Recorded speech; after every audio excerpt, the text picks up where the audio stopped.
Assalamualaikum warahmatullahi wabarakatuh. Saya Siti Susanti Mali, NPM 0942231110. Tujuan saya membuat video ini untuk memenuhi tugas remedial UAS Teori Kepribadian. Di sini saya memilih menjelaskan teori dari Karen Horney, yaitu seorang tokoh psikoanalisis sosial. Karen Horney ini lahir pada tanggal 16 September 1885. Ayahnya bernama Brand Wakeles Danielson. Ia seorang pelaut, taat pada agama, kaku, pendiam, dan ibunya bernama Clotilde Danielson.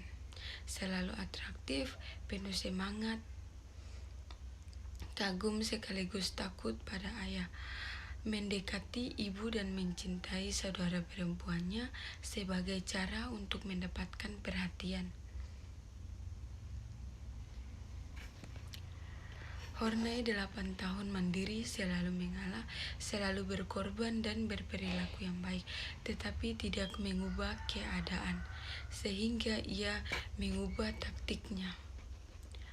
Horney memutuskan kuliah kedokteran dan awalnya mendapatkan pertentangan dari ayahnya. Ayahnya kepengen ia menjadi ibu rumah tangga saja, terus ia memaksakan diri dan ia menjadi wanita pertama di Jerman yang belajar ilmu kedokteran. Masa-masa menjadi mahasiswa kedokteran inilah Horney menghabiskan banyak waktu untuk membaca tulisan-tulisan Sigmund Freud, dan dia akhirnya berkenalan dengan psikoanalisis.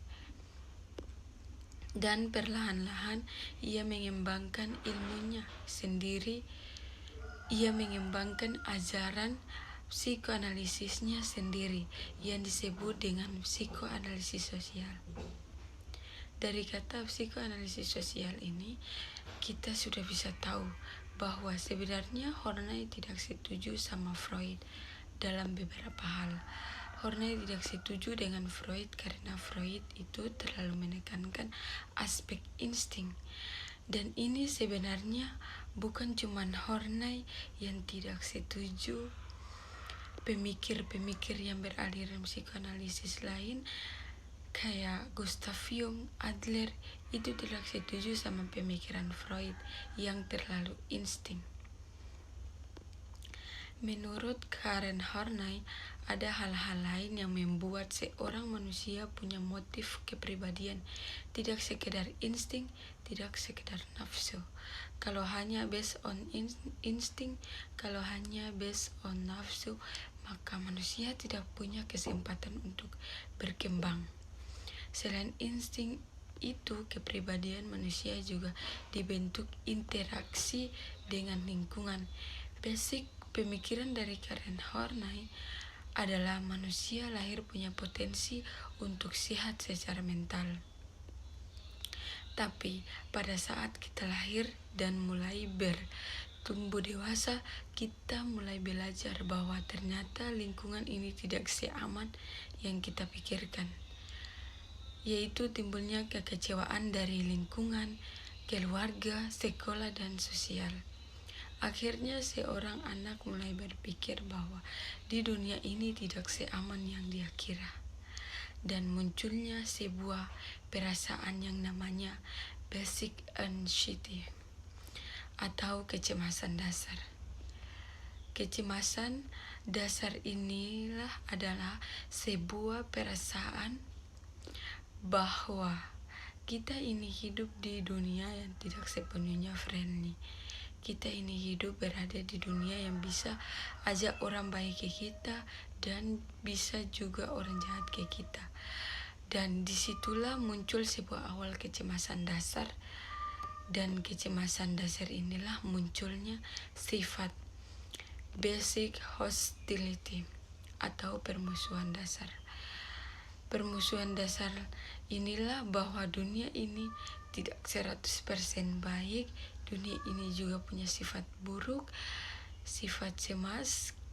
Kita juga defensif terhadap dunia lingkungan. Kemudian muncul yang namanya neurotic needs atau kebutuhan neurotik. Kebutuhan neurotik inilah dapat menjadi bagian permanen dalam kepribadian.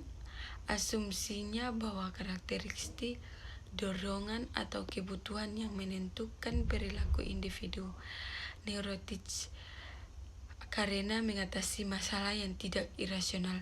Misalnya, ketika seseorang mengalami kecemasan, muncullah kebutuhan. Karena ada kecemasan, akhirnya manusia berusaha untuk mencari sesuatu untuk menutupi kecemasannya. Itu yang disebut dengan neurotic need.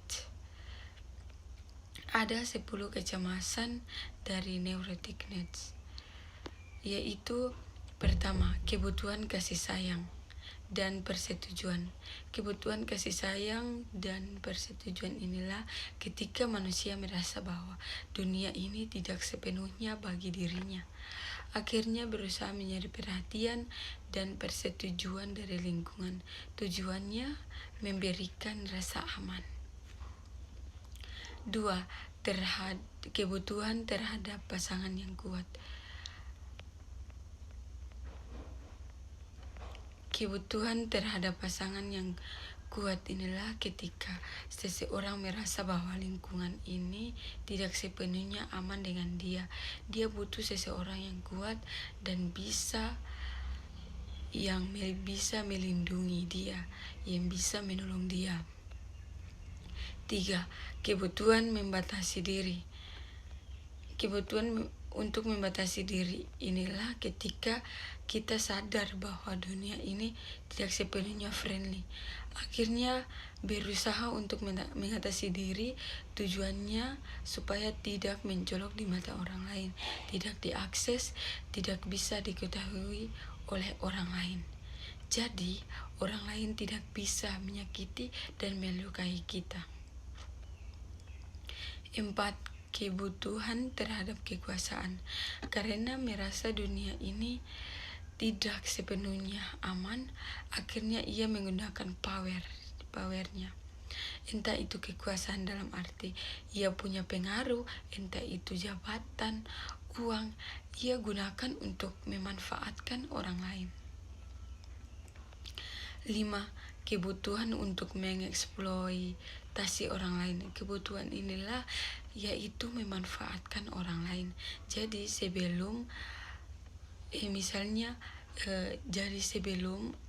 saya dimanfaatin orang lain, saya yang memanfaatin dia duluan. Keenam, kebutuhan akan penghargaan sosial atau gengsi. Beberapa orang melawan kecemasan dasar dengan berusaha menjadi orang pertama, orang paling penting, atau menarik perhatian orang lain agar tertuju pada dirinya. Yang ketujuh, kebutuhan akan ambisi dan pencapaian pribadi. Orang-orang mempunyai kebutuhan untuk dikagumi atas diri mereka daripada atas apa yang mereka miliki. Penghargaan diri mereka yang tinggi harus terus-menerus ditunjang dengan kekaguman dan penerimaan orang lain. 8. Kebutuhan akan ambisi dan pencapaian pribadi. Orang-orang seringkali mempunyai dorongan kuat untuk menjadi yang terbaik, penjual terbaik, pemain bola terbaik, atau kekasih terbaik. Mereka harus mengalahkan orang lain untuk membuktikan keunggulan mereka. 9. Kebutuhan akan kemandirian dan kebebasan. Banyak orang yang memiliki kebutuhan yang kuat untuk menjauhi dari orang lain, yang membuktikan bahwa mereka bisa bertahan hidup tanpa orang lain. 10. Kebutuhan akan kesempurnaan dan ketidakmungkinan. Untuk salah dengan berusaha semaksimal mungkin untuk sempurna. Orang-orang mendapat bukti atas penghargaan diri dan keunggulan pribadi mereka. Mereka takut membuat kesalahan dan mempunyai kelemahan pribadi. Dari 10 kebutuhan ini, akhirnya berkembang menjadi sebuah mekanisme pertahanan. Jadi gak cuma Sigmund Freud yang punya mekanisme pertahanan, Karen Horney juga punya. Jadi sebelumnya kita masuk ke penjelasan lanjut, jadi kita balik ke teori awal bahwa manusia itu punya potensi untuk berkembang secara sehat. Selalu dia sadar bahwa dunia ini tidak sepenuhnya aman dan friendly. Akhirnya muncul kecemasan, dari kecemasan ini munculnya kebutuhan, dari kebutuhan ini munculnya neurotic tendencies atau kecenderungan neurotik. Kecenderungan neurotik ini adalah kepribadian kita, yaitu sifat kita, sikap kita terhadap lingkungan. Garis besarnya ada 3, yaitu mendekati orang lain, melawan orang lain, menjauhi orang lain. Ini 3 sifat dasar manusia. Saya akan menjelaskan satu persatu 3 sifat dasar manusia. Yang pertama, mendekati orang lain. Orang lain yang memiliki sifat kecenderungan mendekati orang lain adalah orang lain yang merasa tidak berdaya menghadapi kecemasan dan merasa tidak aman.